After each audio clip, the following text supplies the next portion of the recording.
happy Thursday, everyone. Welcome to the new normal, where we gather industry experts and talk how they're dealing with working during the lockdown, what they're doing to make their businesses more secure. After all, we're considered security consultants, and how remote life has changed their day to day. I'm Jeremy Garcia with Lark Security, and I'll be the host for our 4th episode. As usual, we've got the usual cast of characters here from Cypress Data Defense. We're joined by Steve Costin. We've got Lark Security. We've got Brian Marshall, the CTO, as well as Nick Angotti, the CEO. And today we've got our special guest, Sumanth Channabasappa. And I hope I got that right, Sumanth. And so we're just going to have a friendly conversation today. We just want to get people talking a little bit about their experiences, how things have changed, how they're finding their new way, how we're managing to continue to do some business, as well as sort of keep things in order, both personally and professionally. So welcome, Sumanth. We'll give you a quick introduction here and let you kind of talk a little bit about yourself. I recently met Sumanth. He is a strategy and technology executive. He's an entrepreneur and a venture investor with more than 20 years of global experience spanning more technologies than you can shake a stick at. He's also co-founder of the Colorado Smart Cities Alliances, and we'll get him to talk about that today. And one of my favorites, he's both the founder and co-host of a comedy program called Crossroads that brings together scientists, doctors, and technologists for stand-up comedy of all things based on their work and experiences. So without further ado, the man, the myth, the legend, Sumanth. Where's Sumanth? I have no idea who you're talking about, Jeremy, but thanks for having me. I think I'm standing in for someone else here. That was generous. Well, what do you want to know? Well, incidentally, those things all came straight from your bio, so. Way to throw me under the bus. Wait, you asked for my bio or someone else? I think I sent you a random bio. In the alley. That sounded impressive, didn't it? He thought you asked I know. Bio. Can I appropriate that? That's right. So anyway, Sumanth, welcome. Great to have you today, and we appreciate your time. You know, what we're doing here today is just a friendly chat. We're just talking about all of our experiences, and with your background and your experiences, I know you're a traveler, you're you know, very experienced in terms of technology, you've got very business minded, and so you're a great guest today to talk a little bit about. So, you know, maybe you want to open up, you know, anything you'd like to start with, anything you'd like to discuss, or how's everything going these days? Well, correction, I used to be a traveler. Correct. just for the record, and thanks to you know, it's kind of like one of those, right? You guys have, a couple of you have heard me say this. There was the BC era, the before Corona era now, and then there is the new normal, as you guys have put it. And things are going well. You know, it's the common joke goes, it's glad to be physically healthy and emotionally adjusting to everything that we have here. And staying busy has been helpful. Having dogs to like get out and spend time in nature is awesome. And having friends to connect with and have a chat always is helpful. So that's what I would say. Hey, so what I want to hear and learn about, like, what are your top travel destinations? What kind of dogs? And I want to hear about that Smart City Alliance. Ooh, okay. Oh, top travel destinations. Haven't been everywhere yet. So it's one of those where we tend to like, I think like for a couple of years, we ended up not individually, but collectively in a couple of dozen cities across 3 continents. So we tend to like be nomads and take time off and just travel. So top destinations, there are plenty that I haven't been to. Have an affinity for Europe. I used to live in Ireland and also Belgium briefly. And last year around this time, I was actually gallivanting across London, Amsterdam, Berlin, Estonia, and a few other countries there. So there's an affinity for some of the Nordic things. It depends on the time of the year. That's an easy way to like put it. Depending on the time of the year, that's when, you know, and this has been the longest time in like 5 years that I've actually been home. So The dogs are actually tired of me being home. See, there's one here. Hey, Raj, where's Sasha? I don't know where she is, but I think.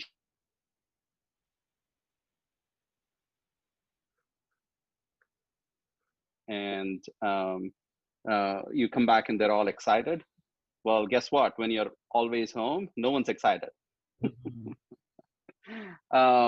You had a third question. The Smart City Alliance. The Colorado Smart Cities Alliance. I've been lucky. Jake and I and a couple of others, Jake Rishavi, that is, co-founded the Smart.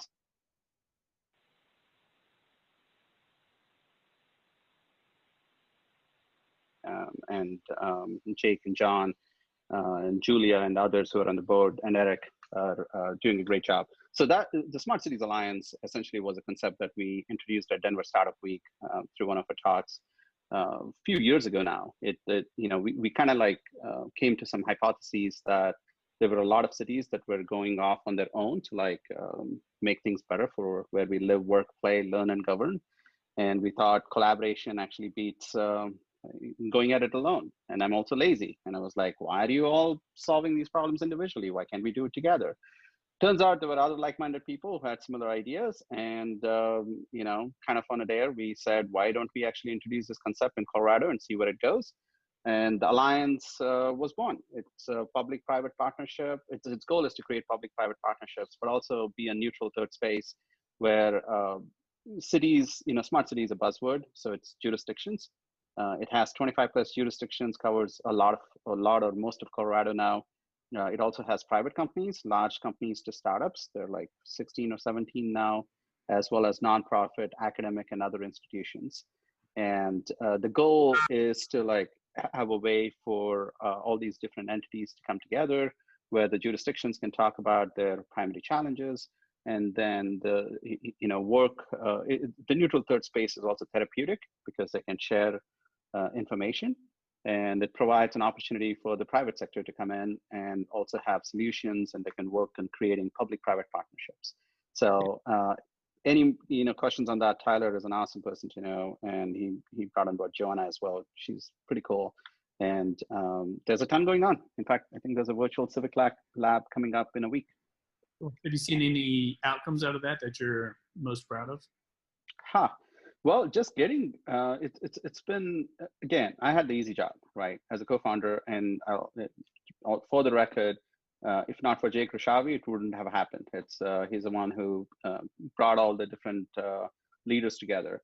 So to answer your question there, just getting all of these different cities and bringing them together to be able to openly in a safe space share the key problems, the challenges, but also opportunities for all of Colorado. So the things that I'm most proud of are the multi-regional efforts. They're starting to come out, right? It's for instance, when we talk about things like traffic, it doesn't just affect one city. It's along the I-25 corridor, right? I'm excusing the last couple of months where roads I heard have been clear. I wonder why. But in general, those multi-regional and multi-jurisdictional efforts that are coming out of there, and you'll hear a lot more about it. The website is coloradosmart.city. You can see some of the things there, and you'll hear more. Those collaborations and the expected and the results that are coming out have been awesome. So that's what I would say for now. So, are you guys out moving? Sumanth, kind of on that front with the Smart Cities Alliance, kind of what's the impact on technology, specific to say traffic? How are they dealing with some of that? What's the goal? Yeah, the goal is to the cities are going to kind of continue to do what their individual priorities are, right? So the Smart Cities Alliance, essentially, it's smart city again, and again, it's a buzzword. I have to stress that. It's essentially, it's like Maslow's hierarchy, right? Smart cities where if you look at urbanization across the years, there's a lot of things that urbanization or population density brings to all of us, benefits that we all get. In the initial days, it was all about resources. And then we started going beyond that to say, okay, we have the resources, now what do we do? And it started getting into quality of life. how do cities make things better for all of us, where we live, work, play, learn, govern? And beyond that is how can we leverage enhancements in science and technology? So with that backdrop, right? I mean, so technology is one aspect, and technology works great when it's actually in the background. So the things that, for instance, I can't talk to the specifics of the solutions that are in progress and all the pilots that are going on and other efforts. In general, way technology works in this case is to like provide a cohesive, for instance, like how do you share data in an interoperable way across cities to be able to even look at traffic congestion patterns, how to look at things that some of the individual cities have done awesomely well on their own, in terms of being instead of like letting the Ubers and Lyfts be on their own, they've started to like plan ahead for car sharing or ride sharing services, especially when there are events at stadiums and others. You know, back in the days when we used to go out, people, so those are the kinds of things where everything from using video monitoring solutions or being able to like look at cellular density to like try and figure out where patterns are, and then combining that with the intelligence of where the events are happening and traffic patterns across a region. Those are the kinds of things that smart cities in general look at, and there are various different solutions that are being handled by the members of the Alliance as well.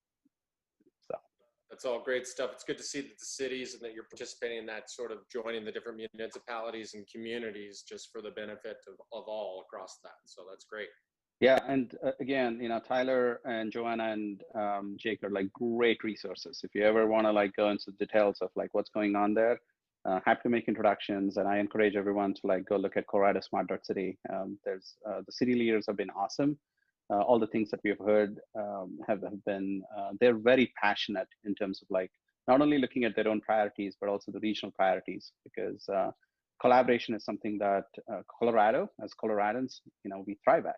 Right, and what a better way to do it than looking at it across all of the beautiful areas that we have here. So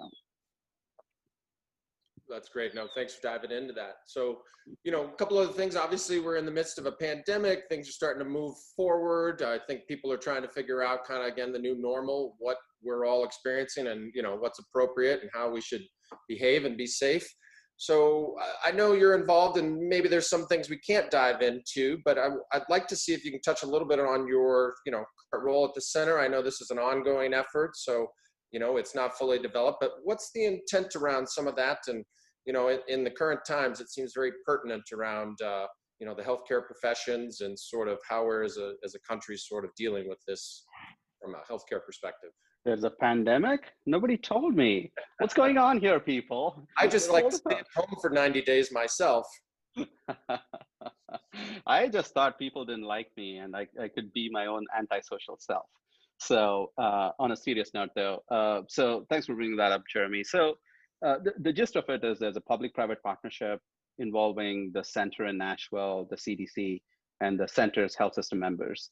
And the goal, especially now, is to ensure the safety and well-being of the millions of healthcare workers, right? By making sure that the ecosystem is resilient with respect to personal protective equipment or PPE and related supplies. For those who may be unfamiliar with the center, it's a Center for Medical Interoperability. It's in Nashville. It's a nonprofit R&D organization that's founded by health systems to simplify and advance data sharing across medical technologies and systems, and to advance care paradigms and a few other things. And this effort, quite honestly, I can share a link that you're happy to share with us, or search for an NPR article that includes the center as well as the CDC from a few months ago. The effort started prior to, actually it was last year that the effort was started, to give credit. There were people who were looking ahead to like, how do we prepare better for pandemics? And it's coincidental that, it's actually helping with the unfortunate situation that we are in now with pandemics. So for more information on that, Tommy Ragsdale at the center is an awesome resource, and he can share more, or you guys can look up the article and look at it. I'm lazy, so I don't want to, talk about all the things there. All I can say, it's awesome people trying to do good and help all the healthcare professionals who are in the front line tackling this. Yeah, the more I've learned about it and speaking with you, and Tommy's a great resource, yes, and we'll certainly put some info on our site and as we post this episode to kind of promote that if people want to go read more about it. But great resource, great, it's a great program. It'll be interesting to see how it develops and how it can help. And, you know, now that we're talking a little bit about healthcare, obviously there's privacy and security concerns around that. We've got a bunch of guys here on the panel that sort of specialize in that. What are some of the concerns as you're trying to do this sort of nationwide reach out around the organizations, but ensuring, you know, what are the security and privacy concerns around any of this? So, and how are you addressing some of that?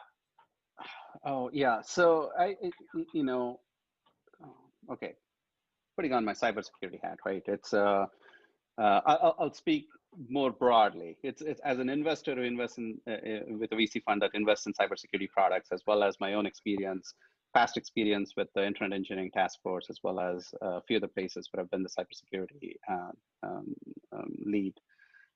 It's security, cybersecurity especially, and cybersecurity is a game of probability, right? It's never 100% there. The question is to plan for making sure that we look at the basic elements of cybersecurity. We also take a look at the risk associated with it, manage those risks. And we've also seen this, right, with the platforms that we're using today.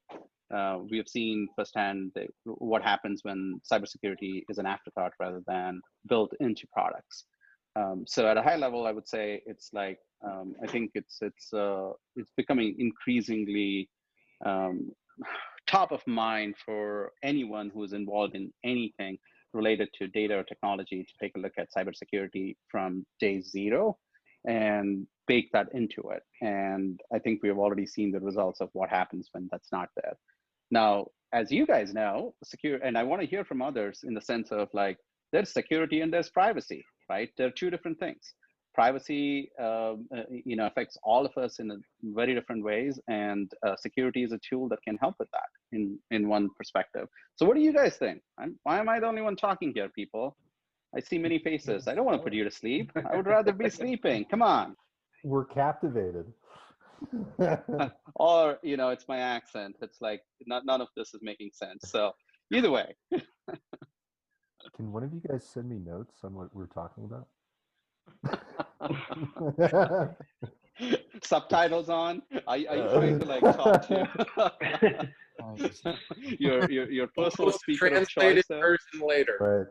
Right. So Brian needs his slurred to understand. I do. I need somebody to explain it to me in crayons. So go ahead, Nick. No. You seem really ready to take this. No, so I think you look at this. A bunch of security guys being you thought nice. this out better than I did, so I'm backing off. I haven't thought it out at all, but I'll swing at it. Exactly to Sumanth's point, I think privacy and security are very different things. I have a conversation with clients at least once a week that security and compliance aren't the same thing. Security is a tool to help you achieve compliance. Security is a tool to help you achieve privacy. It's the art of going about achieving those goals, but those goals are really separate from security. It's always an interesting conversation. People don't understand those. They kind of just get all lumped together, and you see, and there's so many leaders of information security and compliance, and they're two very different jobs and focuses. And so I always have to explain to people, kind of that concept of what they're doing and why.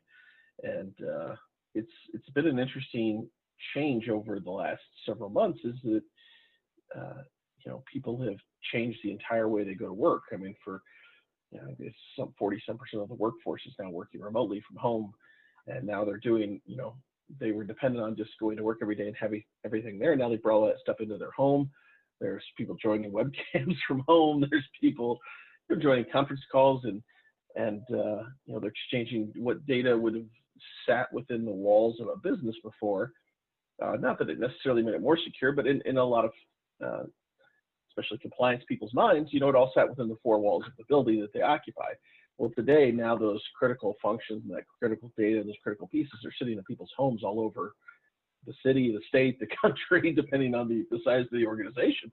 And now we're tasked with how do we reach a level of comfort with knowing how that data is out there today, and you get to the same, maybe wrongly felt sense of comfort we had 6 months ago. And it's definitely a change and a shift. But yeah, you ready now, Brian? You want to jump on to the end of that? Yeah, I think it's an interesting, certainly from the security side, but I mean, privacy is such a bear. Obviously, your corporate data, your organization data, you want to maintain that, the security of that, keeping that within your walls theoretically. But as you said, Nick, we don't have our walls anymore, and that's been the case for a long time. But the privacy aspect can be really fascinating. These things we carry around, our location at all times. And some of the stuff we're seeing right now, with the the riots taking place, and facial recognition stuff and the implications of that on privacy.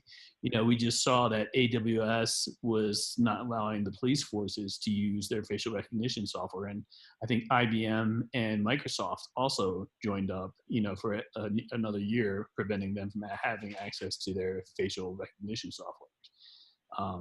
But I mean, if you look at what's happening in China too, the privacy aspects, as you get more and more cameras being located everywhere, and the data processing capabilities of this, and tying that in with facial recognition, the privacy considerations are profound.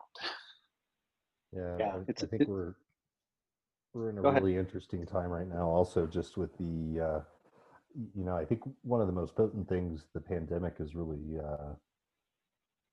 is that, really for most of the digitized workforce, pretty much everyone gets deployed a laptop and has either a company mobile device or a mobile device that is allowed to access company resources, right? And that's been going on for a while now. And I think kind of to coattail on what Nick was saying is that I think for a lot of compliance people, the notion in their mind was really anchored in what they retained within those four walls of the office, or what was in a cage in the data center. Sorry. The wind shifted on the cigar. I think from the security perspective, that data has always, or has been, outside of those walls for a long time. There's been mobile users. My last IT organization that I oversaw, it was standard equipment to deploy a user a laptop. We gave them plenty of flexibility to work from home. People are on the road constantly accessing company resources. So I think the only thing that's changed is there's been a sea change in the sheer volume of people that are doing it. And you can't really hide behind the classification of what has to stay in the office and what can leave the office anymore. I think it's torn down all of those barriers. And the privacy challenges, I think, that have always been inherent with that since cell phones and laptops became commonplace in the workforce. Those privacy concerns have always been there. It's just that it's taken off the illusion that we can't just address it for what it is that people use their own devices to access resources, and we give them mobile devices that they, laptops that they bring into their home and are exposed to their home network and are exposed to the coffee shops that they hang out with, and that's been the case for well over a decade now. I think Go ahead. I think the one thing that we've seen as a result of this, you mentioned not only just the volume, a lot of the organizations that weren't really prepared for a lot of the remote workers, where they had a lot of infrastructure in place on premise and whatnot. When everybody did move out and everybody was remote, I think that you saw a lot more shadow IT, where the capabilities that they had in place to work in office weren't there when they were remote, and so they're looking for alternative paths to do what they're doing, and leveraging cloud service providers and things like that. But if they're not controlled, then your data is absolutely everywhere in an uncontrolled environments. And I think that has absolutely happened a lot with the pandemic. Yeah, Yeah, the companies that haven't really embraced remote working already are really paying the price for this. You know, like we're seeing this across our customer base, that, you know, we have customers that have always been very work from home oriented and remote office, and this was a non-event for them in terms of how their workforce operated. And we've had other companies that have just been um, have had no reason to do anything what they've always done and just keep it all in their office until now. You know, so, and they had no plans for this, and it's been really hard for them. Yeah, it's the walled garden concept. It's ITF. I remember Ecker and others with T-shirts. I forget if I had one which said "Nature abhors walled gardens," and it's one of those things where you can't just assume that there was a lot of like privacy based on it's to your point, Brian. Like, it's in the four walls or inside the four walls, and that has been shattered for a long time. I think the pandemic, it opened the door a lot, all the way out, compared to like before. It's an interesting thing. So it also reminds me of, like, it depends on also the audience. The joke is we had a privacy lawyer many years ago. This was pre-GDPR in Europe, who came to give a talk, and it was at an ITF, and someone did not prepare him because it was one of those where the common question was, okay, people who care about privacy, all of you, like, how many of you have your hard disk encrypted, right? So I'll ask you that question here. How many people have your hard disk encrypted? Come on, cybersecurity folks, own up. Brandon, good Lord. We're going to have Brandon didn't raise his hand. We're going to be talking to Brandon here. How many people have their mobile device encrypted? He's got that all encrypted. He just doesn't know it.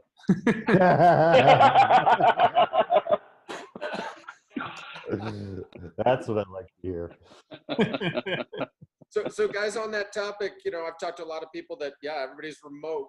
What's everyone's gut feeling, or if you were, placed a bet on people going back to the office? What do you think the percentages were? If it's 100% before, 50% go back, 10%? I mean, how do we put the genie back in the bottle?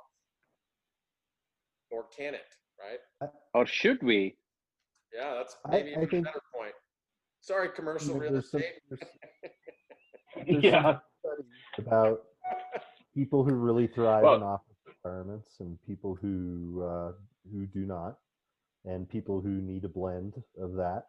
And I don't have a solution for it, other than I think we should just let the chips fall where they should and let people work where they're going to perform the best. Yeah. Well, referencing Kyle from last week, right, with Storyvine, he admitted, hey, we're going to probably close, I think, 2 of the 3 offices, but he said we, as a creative agency, we really feel the importance of people need to get together. You have to have those interactions and that, kind of personal communication for creativity and that. So yeah, it can't fully go away, but I agree. I think it'll be a mix of both. I think that's a component for most companies, having that at least the occasional in-person or that human interaction. I think that's a big piece. I got a good friend of mine who is he's been working in the office every day since this started, just in a kind of a critical function piece. But they sent 95% of their workforce home, but they still needed some people manning desks and phones inside the building, and he's been one of them. And he's like, I couldn't have worked from home this whole time. I couldn't have done it. And so he's been going to the office every day. And likewise, I have other friends that have kind of been, I've enjoyed being at home. I think Sumanth joked earlier, I mean, this is the longest I've not traveled in probably a decade almost. So it's been weird. My kids are sick of me. But they're like, when are you leaving? Can you go somewhere? So it's been very, very different. But there were so many of the illusions that so many functions were just tied to being in an office, being in a building. There's a lot of old school, or just the old school of thought of that people have to be in the building to be productive, and because they were never forced to have any other choice. And today if you didn't send your workforce mobile and send them home, you could have gone out of business because of that. So it's amazing what being forced to do it is changing a lot of people's minds and businesses. So yeah, it's an interesting thing. So two anecdotes there. One is I'm going to quote my friend Pam Narowski, who's the VP of Program of XGenesis, right? It's an interesting thing where she said, some of us have been working from home for a few years, right? And she made the point that we didn't change, the world around us changed, right? So for those of us who've been working remotely or working from home for a while, but it did impact us. It's not like, everything was fine and everyone suddenly understood everything, right? The second thing is in the VC fund where I'm a venture partner, we invest in, and this is thanks to the GPs, Krishna and others. So the team has been future of work, and as well as future of future of the industry, and future of us. And it's an interesting thing because people are starting to come up with like really cool solutions on how to make things better. Because as one of the guys who worked on VoIP and video or IP and other things many years ago, I think we got it wrong. Look, it's like we were amazed back then with the ability to do what we are doing today. And what's changed in 20 years, right? It's like we're still looking at people in flattened glass, and it does not include the rest of it. It does not include all the non-facial communications. We still don't have, or at least I don't know, you guys can educate me, a good solution for whiteboarding remotely, right? It doesn't. Smell-o-vision from Futurama. Yeah, it's like, except for the smoke that gave the cigar smell, Brian. It was a from Padron, memory. it was a really nice one. So it's one of those where I think we actually like even if you look at things like virtual reality, that was like 1967 when the first thing was demonstrated, right? We haven't really made those strides. It's almost like and I'm as being part of a ton of people, probably including you guys. When we were looking at it, we thought just getting it to where it is now would be awesome, and it would enable all these different things. And we kind of wanted it to be on a trend path, right? Some people are going to adapt, and then blah, blah, blah. You had the regular curve of early adopters, and then the rest of it, and then the drop off. And what's really happened with the pandemic is it was disruption. It wasn't a trend line. It was just disruption. It forced us. So the question to be asked is, it's like someone said, if you're relaxing certain things now overnight, then why couldn't we have relaxed them before? And why would we keep them going forward? And there are plenty of organizations that are starting to say that, right? I mean, I still think there is something to be said about human interaction. And the fact that at least, some of us have met at least once in the past leads to a different interaction than if you're all seeing me for the first time going, who are you? Right. So, and I don't think we can get that purely. So it's the quick answer to that, or the short answer after this long-winded rant, is that I think it's going to be a hybrid, and it's going to be personalized in many different ways. And I think it's our responsibility, especially those who are involved in technology and cybersecurity, to make it happen in a conducive way, so that those who want to continue will, and for interactions like the large group interactions, like Crossroads or other things that I think that still needs to be in person. There's something to be said about, for instance, theater. There's a place for theater and there's a place for cinema, right? And live theater, that is. And that's how I see the difference between the two. So I think this is a great opportunity. A non-answer? I'm definitely not as funny on video. No. I think this is a great opportunity to really embrace the positives. We have this big trend in shared workspaces. And many companies have been reducing their office and operating overhead by going to that model. And even if you are holding a lease on a large footprint of office space, you could substantially reduce your footprint of that and move to a rotating schedule of people spending some days in the week in the office and other days not. Or, Yeah, I mean, you know, it's Catalyst is an awesome space, right? Why would I yeah, not? it's a great example. Yeah, and I believe Brandon's right there right now, right? It's like what Mike has built there. It's awesome because the thing I like about shared spaces is the same thing that I like about travel, right? To the earlier question, I think Stevie asked, it's the fun places are the ones where you get a diversity of thoughts, opinions, and people. And shared workspaces with multiple different organizations of all sizes and scale, you know, like the scales, different scales, as well as different entrepreneurial, as well as established entities, coming together to be able to like share ideas, even hallway conversations, the serendipitous connections that you make and the conversations you have are a lot better. Also funnier, right, Nick? So That's always the goal. It's ask Kyle. Where is Kyle, Brandon? Is he around? Can he make a guest appearance? And you know, no, he's not. Okay. He's on the other side of the screen right now. Is that what Brandon's saying?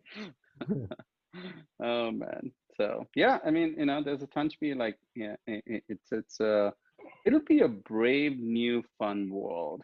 And I think now's the time, and I'm calling all entrepreneurs as VC to say, now's the time, right? We missed a few things when we built like the plumbing to make this happen. Now's an, you know, amidst all the unfortunate circumstances we are in, that I sure hope and you know will triumph, because we have many times in the past. It's a question of it's also an opportunity to make things better for where we live, work, play. Again, I add the other two, which is learning and governing.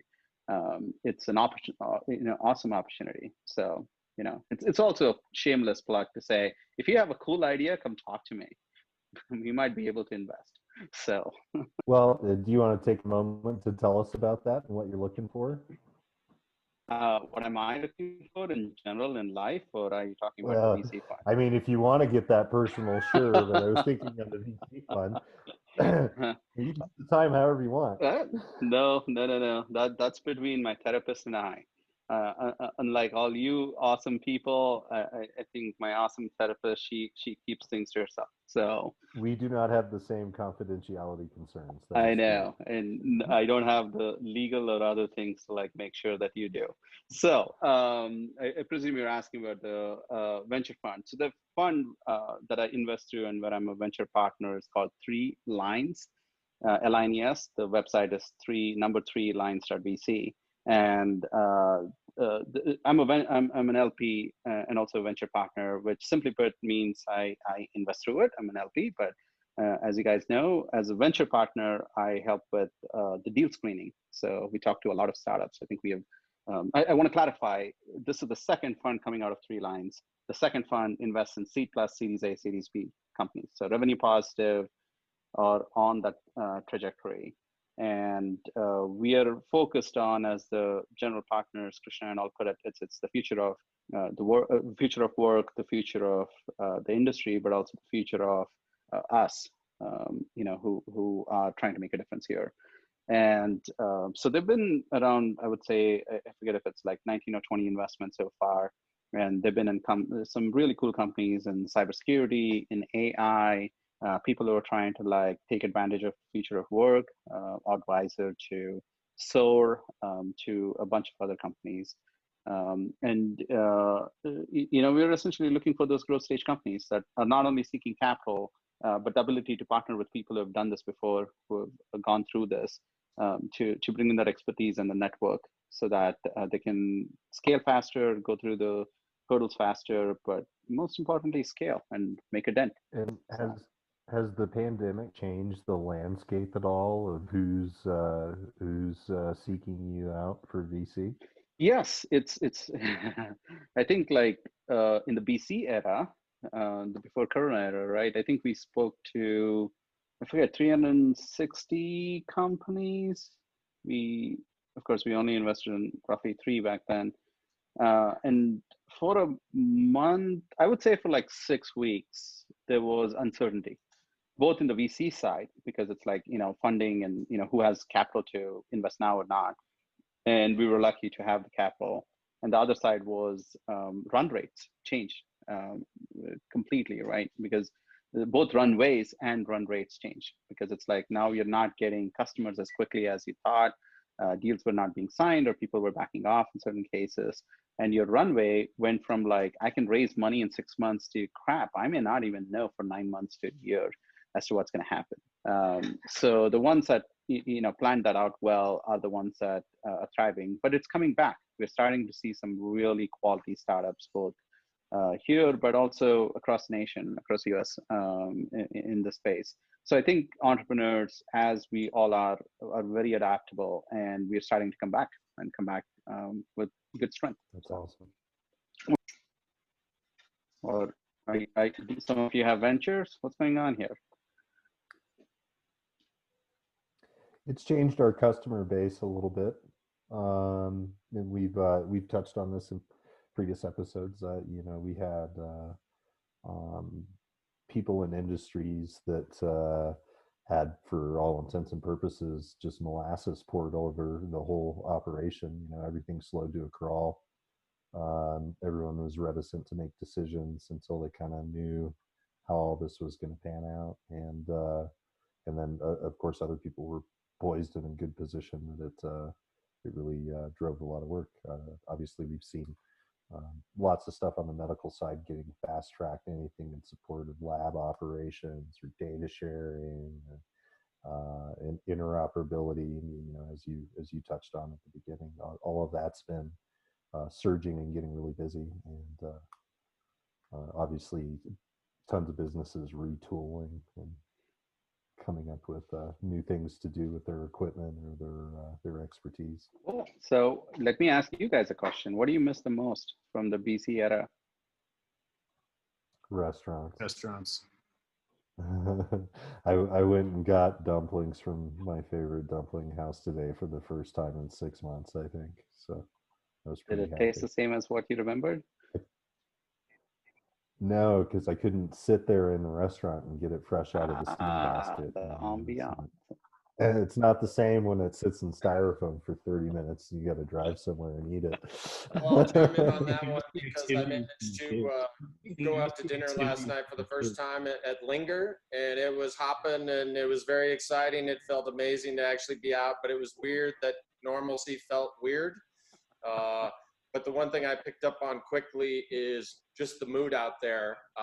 People were so happy to be out. There's just an excitement. There was a friendliness, sort of an openness. It was pretty unique, something I hadn't experienced in a while. Just people getting out and seeing others, and the interactions were pretty amazing. Although all the protocols, instead of the valet being at the curb, they don't valet anymore, but he gives you hand sanitizer and hands you a mask if you don't have one, and asks you some questions.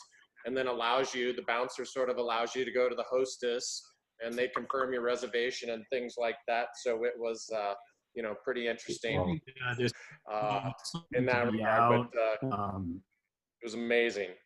Yeah, and then just a lot of thankfulness that they're still in operation. Like, throughout the period, you're trying to support your favorite restaurants, dining out, ordering out and whatnot.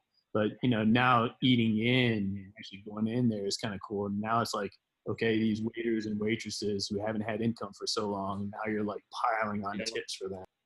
Yeah, I got a first haircut today. I can't tell you how great that felt. And again, when does a haircut ever feel that good? And the stylist was so thrilled to have people, and clients, and be back in business. So, as it's safe to do so, people need to do what they're comfortable with, but we need to continue to support that. So my producer's kind of telling me here that we're running on time, but Sumanth, I would love to have you talk a little bit about Crossroads. I am fascinated by the idea of using stand-up comedy as a platform, and for scientists and technologists and medical professionals. I've always felt that humor is a sign of intelligence. It doesn't reflect on the group here, but I think it's a good thing. So tell us a little bit about that. How did it come about? When are you guys going to start doing this again? I know times are uncertain, but I think we need to get Nick on stage, and I think I certainly want to be there for that first event. So shed some insight here. Tell us a little bit here. Sure, and I should acknowledge this. So there are two different things that actually came together. And the term crossroads also, I write it as X roads because I'm lazy, who has time for that? So there were two different things that kind of got mashed up. The first one was this idea that, this goes back to laziness.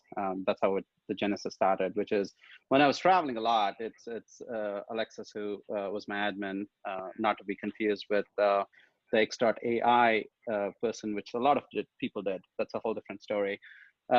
It's all of us here, right? This is Colorado. A lot of people get introduced to a lot of people, and we used to, I should say used to, I can't say we do, not yet, but hopefully soon. A lot of coffee meetings, and we catch up with cool people. And there came a point when it was like spring, this was like, 3-4 years ago now. And she said, look, you have like 20 new introductions and you're not here for that long. You can't meet them all. And the lazy part of the brain came in and said, wait, okay, how do I do this? What's the easiest way to take care of this? And I said, if I meet 20 people, I'll probably introduce, the subset that are cool to other people, and then they'll have coffees, blah, blah, blah.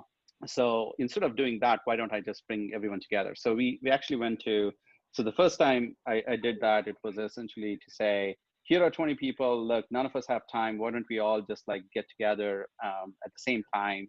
And 17 of them showed up. And I was like, suckers. And that saves me like, 16 coffees, right? So that's kind of how Crossroads was born. And the idea was Colorado back then, as you guys know, was like starting to welcome a lot more entrepreneurs, creatives, and leaders. And this was meant to like accelerate the creative collisions. And it was a grassroots effort, and it was invite only. And we started doing small, there are two things that happen. There's smaller events, like, dozen to 15 people. And we've done that on a ton of topics, from immersive theater to healthcare to smart cities. And then it became really popular during the startup weeks. And we started doing large events, which would be, we would plan for 60 to 80, but it would be 80 to 100. So that's one side of it. The other one, the comedy part that you're talking about, actually comes from my friend Jessie Hansen, who's a scientist. She's awesome. She does a lot of things. Look her up. Jessie Hansen, and she had been leading this program out here called Science Riot. She was a co-founder and as a scientist. I believe she was a co-founder, but she also was the manager of this program, where they brought in scientists to explain their work through stand-up. And if you get a chance, do it. It's called Science Riot. That's all Jessie and her collaborators. I had nothing to do with that, right? All I did was, if you get a large group together and we try to like do local musicians and others to come provide entertainment, and the thing, the cynical side of me went, wait, you're getting scientists to explain their work through stand-up. Who else is screwed up and needs to like vent? And I went, founders, entrepreneurs, doctors, and scientists, feds, right? So we kind of like, I made a deal with Jessie to say, for Crossroads, can you actually get some of my entrepreneur friends and doctors and others to come explain their work through stand-up? And she was like, that's easy. I work with scientists. You guys are easy, right? And so she's the one who trains them. And Crossroads is an invite-only program. We've been really lucky. We tried to plan it, but we failed. But we've had like representation based on gender identity from different backgrounds. We've had creatives, we've had artists and others. And so we bring a group of people together, and the entertainment is entrepreneurs, doctors, founders, scientists doing stand-up. We also usually get like a local chef or a local restaurant to provide the food. We get some entrepreneurs to and others to sponsor it. And yeah, it's like, it's awesome. It's invite only though. And it actually comes from a book called, the name Crossroads comes from a book called A Geography of Genius. And Eric Weiner, I think, wrote it a few years ago, where he talks about places of genius across the globe. And I think that back then what was happening, and as proven over the years, Denver's was starting to get into prominence and a place of genius potentially. And Crossroads was a way to like bring people who are new to Colorado, but also different diverse groups to come connect and communicate. And I can't tell you a lot about what people share there.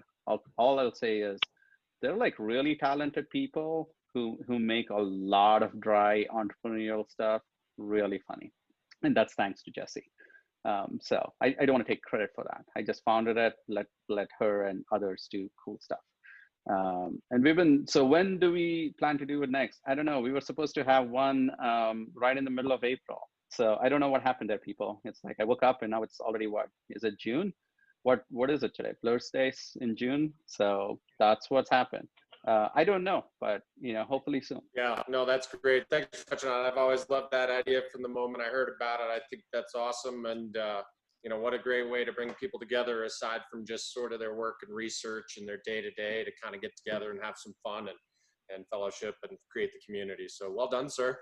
Well, guys, I think we're getting to the end of our time here. So Sumanth, we thank you so much for you joining us today. This has been great. To our audience, we hope you learned something, maybe had a laugh, and we'll certainly hope you join us again here.